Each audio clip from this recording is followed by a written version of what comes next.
सफलता का समंदर पाना है तो चलो प्रयासों की नौका लेके चलते हैं।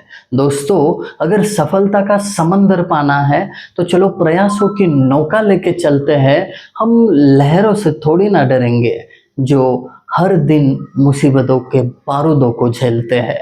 तो चलिए दोस्तों, एक हाई एनर्जी के साथ, पॉजिटिव अप्रोच के साथ शुरू करने जा रहे हैं हम सिविल इंजीनियरिंग का 5th सेमेस्टर का डिजाइन ऑफ स्ट्रक्चर ये सब्जेक्ट। और हाँ, इस बार भी इसे हम पढ़ेंगे बैठ के आराम से अपने अपने घर, और आपके साथ फिर से एक बार रहेंगे आपके अपने अविनाश सर। तो देर किस बात की है, फटाफट शुरू कर देते हैं आज का लेक्चर।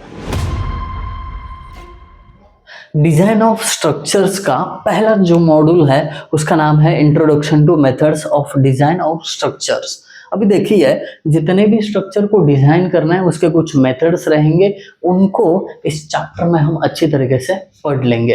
पर ये पढ़ाई शुरू करने से पहले मैं आपको बता देना चाहता हूँ कि बहुत ही कीमती समय आप और मैं यहाँ पे इन्वेस्ट कर रहे हैं। तो ऐसा नहीं होना चाहिए कि आप रेगुलर वीडियोस नहीं देख रहे हो, शेयर नहीं कर रहे हो। इस सेमेस्टर में रेगुलर वीडियो देख लीजिए ताकि एंड में कोई लोड नहीं आएगा, ठीक है। और कोई गलती से बचा हो सब्सक्राइब करने का तो फटाफट सब्सक्राइब करो, शेयर करो, बाकी काम मैं शुरू कर देता हूँ। देखिए, अब सबसे पहले जब हम डिजाइन ऑफ स्ट्रक्चर की मेथड शुरू करने जा रहे हैं ना, उससे पहले एक सिलेबस में कॉन्सेप्ट दिया है कि concept of reinforced concrete. Reinforced concrete क्या है ये पहले हमें समझाएंगे, फिर उसके बाद रेनफोर्स्ड कंक्रीट स्ट्रक्चर को डिजाइन करने के 3 मेथड बताएंगे, ठीक है।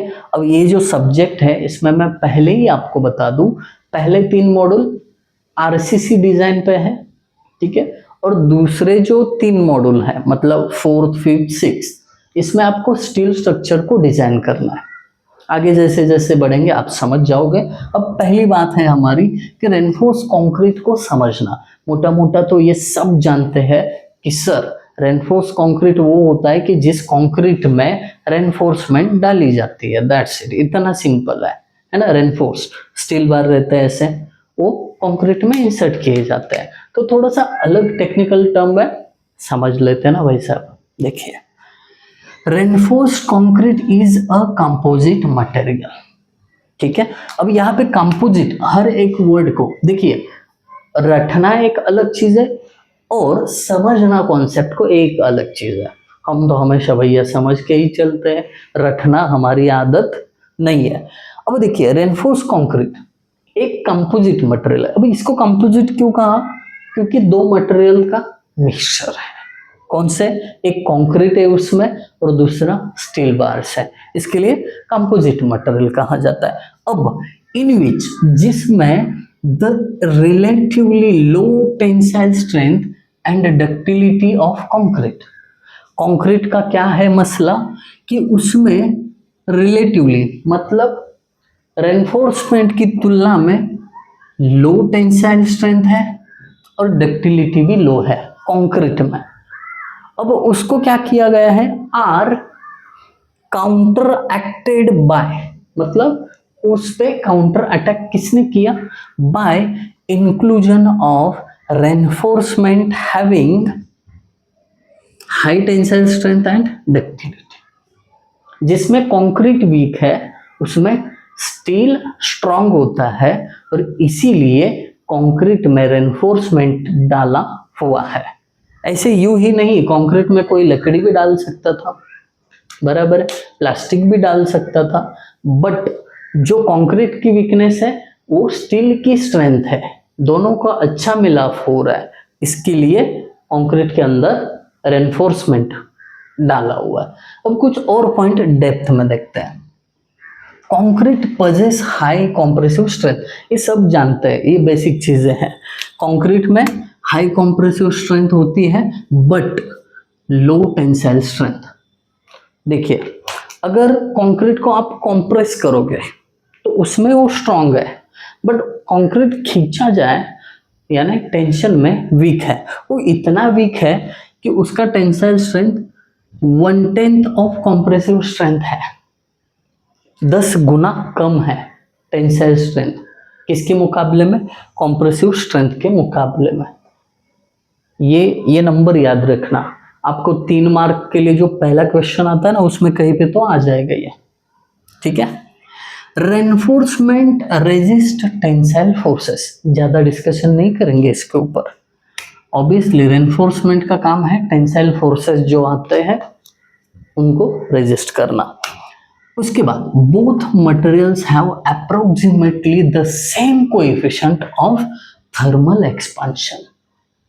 देखिए भाई साहब, दुनिया में इतने सारे कंस्ट्रक्शन मटेरियल है, बट कंक्रीट में रेनफोर्समेंट स्टील ही क्यों? तो इसका अगर आपको एक प्रूफ चाहिए कि कंक्रीट में स्टील ही क्यों, तो ये देखिए, उनका कोएफिशिएंट ऑफ थर्मल एक्सपांशन जो है ना, मतलब अगर कंक्रीट को गर्म किया जाए तो वो एक्सपांड होने की क्षमता स्टील और उसके सराउंडिंग में जो कंक्रीट है उसकी सेम है। अप्रोक्सीमेटली कितनी है? -12 इंटू 10⁻⁻⁶ पर डिग्री सेल्सियस। जो गवर्नमेंट एग्जाम के लिए प्रिपेयर कर रहे हैं ना, ऐसे नंबर्स को नोट डाउन करिए, ये काम आएगा, ठीक है। -12 इंटू 10⁻⁻⁶ पर डिग्री सेल्सियस। वैसे ही कभी टेम्परेचर कम हुआ तो जो कॉन्ट्रैक्शन होना है तो वो भी लगभग सेम रहता है। इसके लिए स्टील जो है कंक्रीट में परफेक्टली सूट है, परफेक्टली सूट है। शायद ये एक चीज आपने नहीं पढ़ी होगी डिप्लोमा में भी, डिप्लोमा में ऊपर ऊपर के पॉइंट थे, ये थोड़ा डेप्थ में चले गए। डन।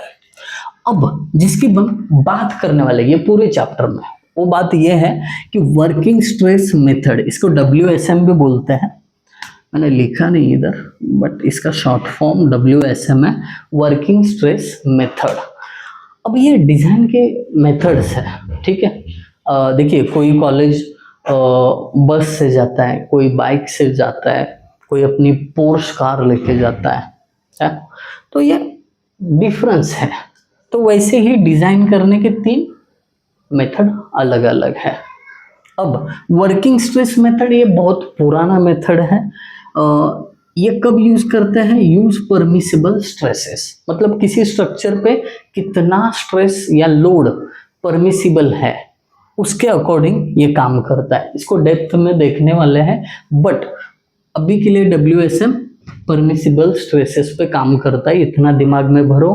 क्योंकि अगर आपसे पूछा जाए state different methods of design of structure 3 mark के लिए, and give the criteria when they used, ये क्राइटेरिया है उसके। पहले मेथड हो गई ultimate load method, ULM, based on failure load.